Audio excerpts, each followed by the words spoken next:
levando a mensagem da cruz ao mundo. Esta é a Rede Som Life de televisão. Sejam bem-vindos ao programa Estudo na Palavra, uma explanação de estudos bíblicos tendo como foco a cruz de Cristo.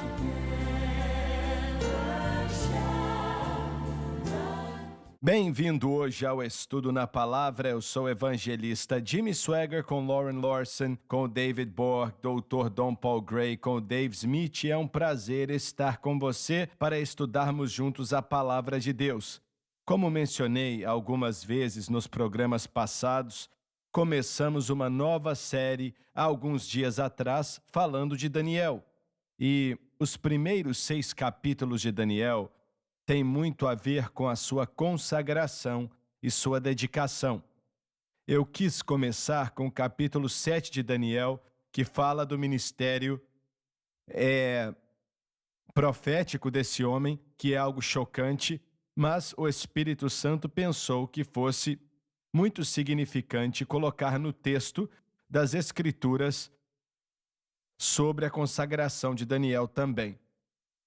Então vamos aprender um pouco sobre como Deus usou esse homem Daniel e por que ele usou como usou.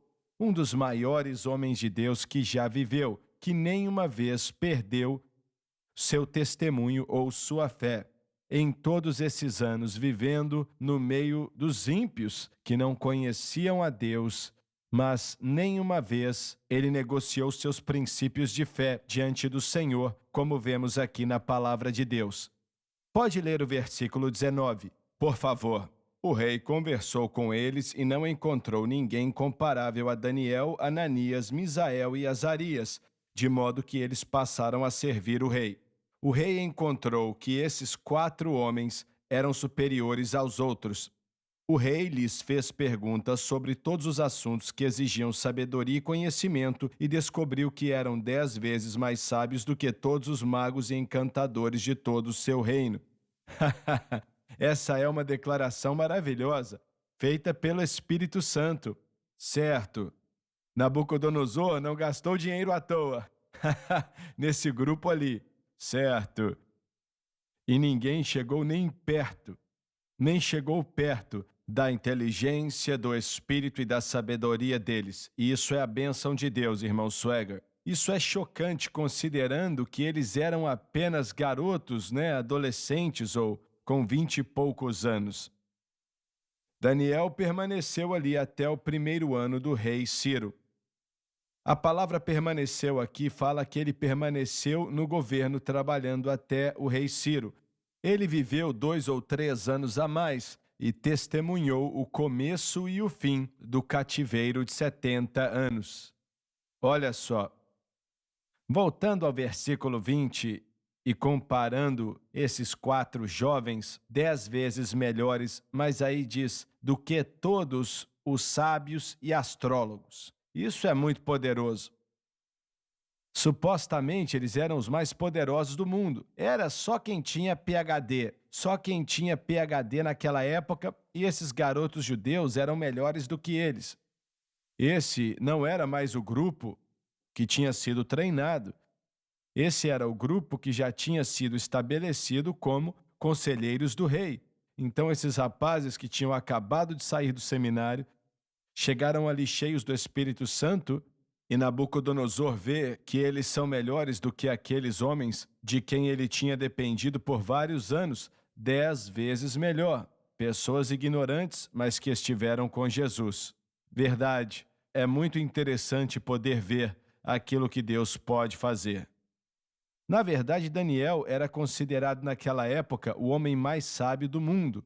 E foi até o rei de Tiro, que na época se considerava mais sábio do que Daniel.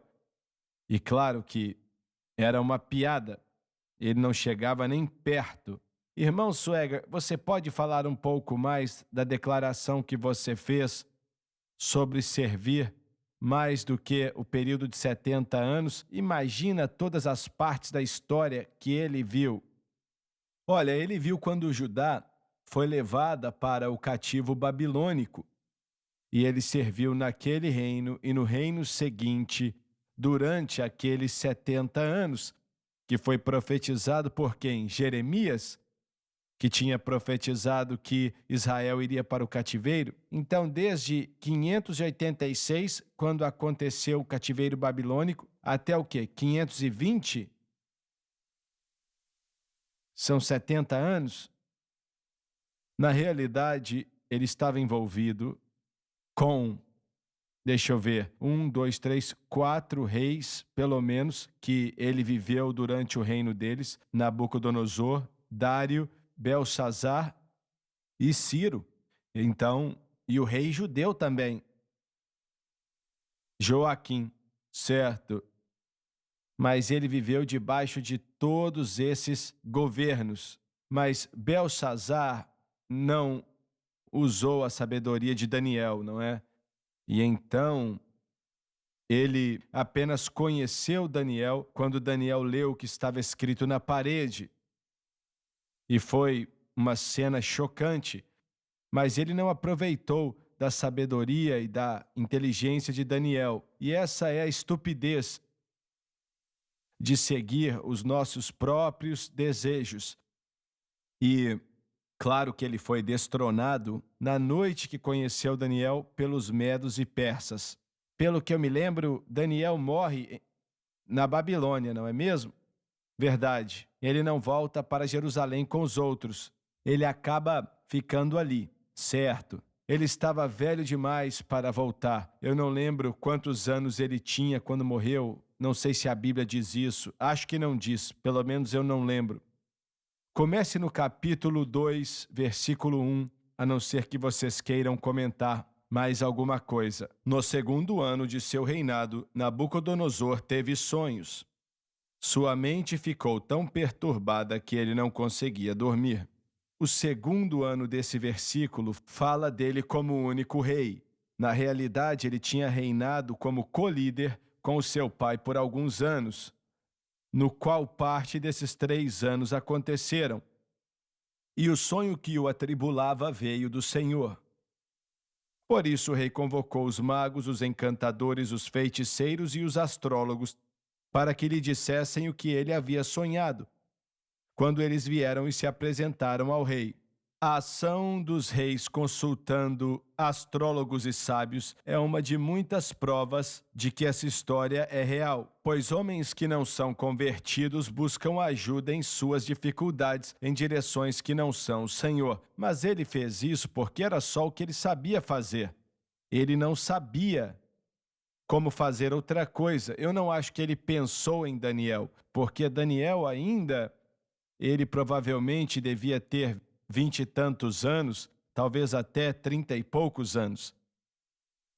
Mas ele não pensou em consultá-los no princípio, então ele foi buscar o que ele estava acostumado, mas não adiantou de nada. Versículo 3, por favor. E este lhes disse: tive um sonho que me perturba e quero saber o que significa. Então os astrólogos responderam em aramaico ao rei: ó rei, vive para sempre, conta o sonho aos teus servos e nós o interpretaremos.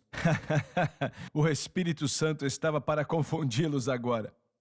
Se o sonho tivesse sido contado, eles iam dar uma interpretação que tinha vindo da cabeça deles, e não seria a verdadeira interpretação.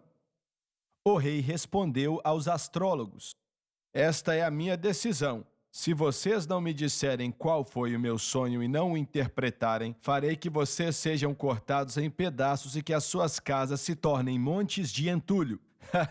Foi um dia difícil lá para aqueles homens, hein? Não era bom estar naquele emprego. O Senhor trouxe um cenário aonde Nabucodonosor não sabia nem o seu sonho, quanto mais a interpretação. Ele chegou para esses homens e falou assim: adivinhe o meu sonho e me diga o que ele quer dizer. Ele era um capataz muito duro.